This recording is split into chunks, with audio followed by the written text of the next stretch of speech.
চলো তবে দেখো। তো দেখো, ডব্লিউপি, কেপি, ডব্লিউপি, এসআই সমস্তটার একটা টেন্টেটিভ ডেট চলে এসেছে। কালকেই আমি এই সম্বন্ধে বলছিলাম, তো অনেকেই নিচে কমেন্ট করেছিল কি সবুজ সংকেত পাওয়া গেছে, কারণ কালকে একটা নোটিশ পাবলিশ হয়েছিল সার্জেন্ট ইন পুলিশ, যে OBC A category, OBC B category চেঞ্জের যে দিয়েছিল সেটার ওপর আমি বলেছিলাম কি এবার প্রত্যেকটা চলে আসবে, কারণ ওবিসির যে বিষয়টা ছিল সেটা সরে গেছে। এই কথাটা আমি বলেছিলাম। এই কথাটা বলতে গিয়ে আমি তোমাদেরকে 100% গ্যারেন্টি বলেছিলাম কি আগস্ট মাসের শেষ দিকে এবং সেপ্টেম্বর মাসে আগে তোমরা একটা না একটা ডেট 100% পাবাই পাবা। দেখো, ডেট জেনে নিলেই শুধু হয় না, এদের কাট অফ কত যেতে পারে। দেখো, কাট অফ কখনো বলা সম্ভব নেই, কখনো হতেই পারে না, কারণ এক্সামই হয়নি, সেই কাট অফ কি করে বলা যায়, কখনো বলা যায় না। হ্যাঁ, প্রিভিয়াস ইয়ারের কাট অফ গুলো দেখতে পারো কি কত কাট অফ গেছে, একটা আনুমানিক আইডিয়া টার্গেট আমি দিতে পারি কি না, এরকম ধরতে পারো কি এরকম মেনে চলো কি এরকম যদি তুমি নম্বর তোলো, তো তোমার দেখবা কি না একটা সিলেকশন শিওর হয়ে যাবে, সেরকম ভাবে আমি বলে দেবো। তো দেখো, এগুলো ডেট গুলো দেখে নাও। ডব্লিউপি কেপি কনস্টেবলের যদি কথা বলি, তো 1/2/2026 চলে গেছে এটা। আর একটা আরো জিনিস আমি এখানে ক্লিয়ার করি, এই যে টেন্টেটিভ ডেট রয়েছে, এই ডেট গুলো ফাইনাল এক্সামের ডেট হবে কি হবে না এটা নিয়ে একটু আমি দেখলাম প্রশ্ন ছেলেদের ছিল। পরবর্তী এক্সাম গুলো দেখো 2018, 2019, 2017, 2016 দিকে দেখো, প্রত্যেকবার টেন্টেটিভ ডেট বেরিয়েছে, প্রতিবার টেন্টেটিভ ডেট বেরিয়েছে। সেই ডেট গুলোতে দেখো 10 দিন পিছিয়ে যেতে পারে, 5 দিন পিছিয়ে যেতে পারে, এরকমই হয়। বাট একেবারে আহামরি অনেক যে ডেট পিছাবে, 2 মাস চলে গেল, 3 মাস চলে গেল, এরকম কখনো হয় না। এই ডেটটাই অনেক সময় টেন্টেটিভ ডেট গুলোই ফাইনাল ডেটে পরিণত হয়। আশা করি ক্লিয়ার। তো দেখে নাও, এখানে কেপির ডেট রয়েছে, ওয়েস্ট বেঙ্গল পুলিশের 30/11/2025 রয়েছে। প্রত্যেকটা সাব ইন্সপেক্টরের ডেট দেখে নাও, 15/10/2025, 12/10/2025, 12/10/2025, এগুলো ডেট প্রত্যেকটা এক্সামে দেওয়া হয়েছে। এবার এদের কাট অফ গুলো ডব্লিউপি আর কেপির কাট অফ কত যেতে পারে, সে একটা আনুমানিক। আমি প্রথমেই বলে দিচ্ছি কি এই কাট অফ গুলো বলা কখনোই সম্ভব নয়। আমি জাস্ট কাট অফ গুলো দেখাবো কি বিগত বছরের যে কাট অফ গুলো 2015 কত গেছিল, এখানে দেখতে পারো। ভিডিওটাকে একটু করে থেমে দেখে নাও। 2015, 2016 দেখতে পারো, এখানে প্রত্যেকটা লেখা রয়েছে। আমি তোমাদের দেখানোর জন্যই এটা নিয়েছি, কারণ একটা যখন আমি ওই এইগুলোর ভিডিও তৈরি করছি, তো এটার সাথে এটাকে টাচ করে দিচ্ছি, যাতে তোমাদের সুবিধে হবে কি বিভিন্ন বছরে কাট অফ গিয়েছেটা কত, যাতে তোমাদের প্রিপারেশন করতে সুবিধে হয় একটু। তো এভাবে করে কাট অফ গিয়েছিল। দেখো 2019-এর কন্ডিশন গুলো এখানে দেওয়া রয়েছে, ঠিক। তো দেখো 2019-এর এখানে দেওয়া রয়েছে এই কাট অফ গুলো ফাইনাল কাট অফে।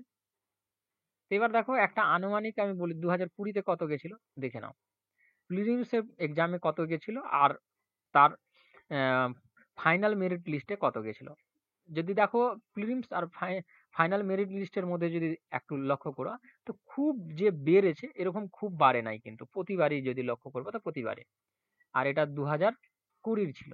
এবার দেখো 2024-এর কত যেতে পারে। তো এদের ভ্যাকেন্সি দেখে নাও, আগের তুলনায় ভ্যাকেন্সি কিন্তু অনেক বেশি রয়েছে, বাট এটা সিভিক অনেকটা ঢুকে রয়েছে, অনেকজনের মানে কি অনেকটা ক্যাটাগরি বেড়ে গেছে এখানে সিভিকদের ঢোকানোর কন্ডিশনে। তো বলতে পারো কি মোটামুটি তাদের থেকে তবুও ভ্যাকেন্সি বেশি রয়েছে, ঠিক না?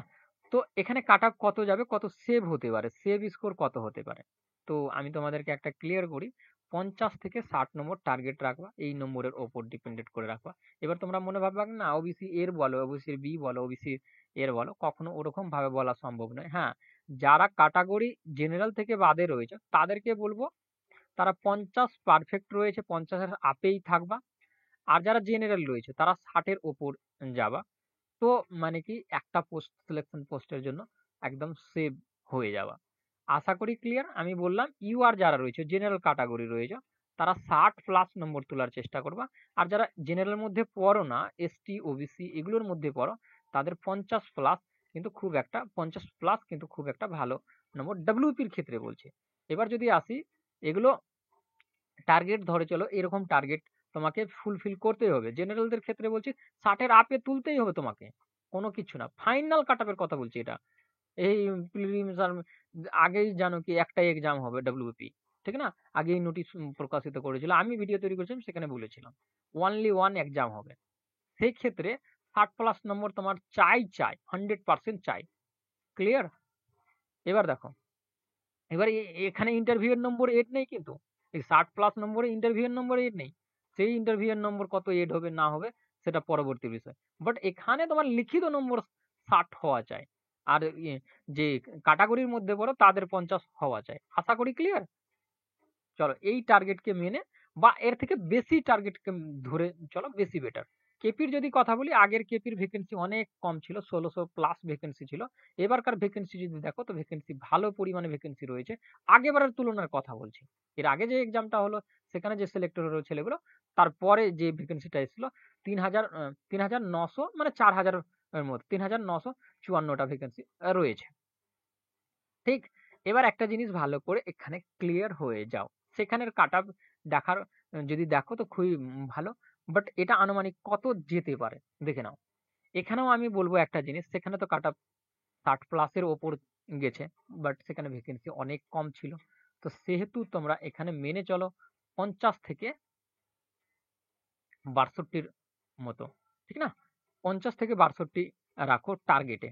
এই টার্গেট ধরে তোমরা প্রিপারেশন স্টার্ট করো। দেখো প্রিপারেশন এ কোনো কমতি থাকছে। এটাকে সেভ স্কোর হিসাবে ধরে রাখো কি না এরকম নম্বর তুলতে হবে। ৫০ প্লাস ৫০ প্লাস যারা এসটি ওবিসির মধ্যে পড়ে, জেনারেল যারা রয়েছে ৬০ এর নিচে কোনো গল্প হবে না। ৬০ এর আপে তোলো। দেখো আমি এটা আনুমানিক বলছি, আমি প্রথমেই বললাম কাট আপ কখনো বলা সম্ভব না। হ্যাঁ, একটা টার্গেট দিচ্ছি এর থেকে আপে তোলার চেষ্টা করো। ক্লিয়ার?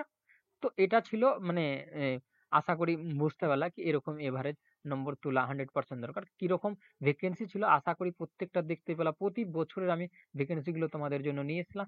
ভিডিওগুলো পোজ করে যদি দেখো তো প্রত্যেকটা দেখতে পাওয়া। এবার আসি একটা জিনিসে। এই যে ভিডিওগুলো রয়েছে আমার YouTube চ্যানেলে দেখবা, প্রিভিয়াস ইয়ারের প্রত্যেকটা chapter wise, type wise, geography, history সমস্তটা প্লেলিস্ট তৈরি করা রয়েছে। সেখানে যাও দেখো। আমি এর লিঙ্কে ডেসক্রিপশনের লিঙ্কে দিয়ে দেবো। সেখান থেকে দেখো। আর তোমার প্রিপারেশনকে একদম আরো জোরদার করে তোলো। দেখো এখন সময়ও পাচ্ছ ভালো এভেলেবেল। কারণ দেখো আর যদি বলি তো এখন কি আগস্ট চলে আসবে কালকে। আজকে তো শেষ ৩১ তারিখ জুলাই। আগস্ট চলে আসবে। August, September. এরকম করে ভালো ২ থেকে ৩ মাসের মতো ২ থেকে ৩ মাস কোনোটাতে ৪ মাসও পাচ্ছ। কেপিতে তো পুরো যদি বলি তো ৪-৫ মাস পেয়ে যাচ্ছ। কারণ জানুয়ারিতে এক্সামের কথা এখানে উল্লেখ করা হয়েছে। ঠিক না? তো যা সময় পাচ্ছ পুরো সময়কে লাগিয়ে দাও।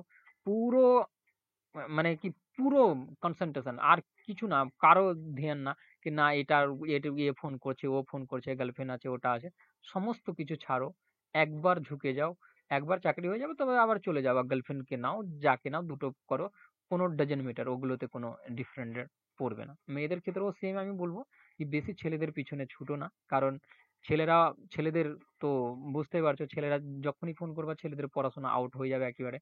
তো তোমাদের ওপরও দায়িত্ব থাকে কি না ছেলেদেরকে বেশি মেসেজ করা কম করো। কারণ তারাও WFP হয়তো তৈরি করছে। যদি তৈরি করে তো কখনোই মেসেজ করো না। কারণ পুরো দেখো মমতা সরকার যবে থেকে রয়েছে কতদিন পরে এই ভ্যাকেন্সি গুলোর এক্সাম হচ্ছে। মানে কত অপেক্ষার পর। সেই জন্য বলছি কাউকে অত ডিস্টার্ব করো না। ছেলেদেরকেও বলছি কি মেয়েদেরকেও কখনো করো না। তারা প্রিপারেশন করছে চুপচাপ করতে দাও। ২ জন মিলেই প্রিপারেশন করো। আর এটা করো না কি না ২ জন কথা বলি প্রিপারেশন যাক ইসে। ক্লিয়ার? তো ভালো করে প্রিপারেশন করো। আমি একটা আনুমানিক বললাম আর যা দরকার যদি পড়ে নিচে কমেন্টে জানাবা। সেইগুলো আমি ফুলফিল করব। ক্লাসগুলো প্রত্যেকটা টাইপ ওয়াইজ চলে আসবে। ঠিক? তো thank you watching for my video. দেখা হবে পরবর্তী ভিডিও। Thank you.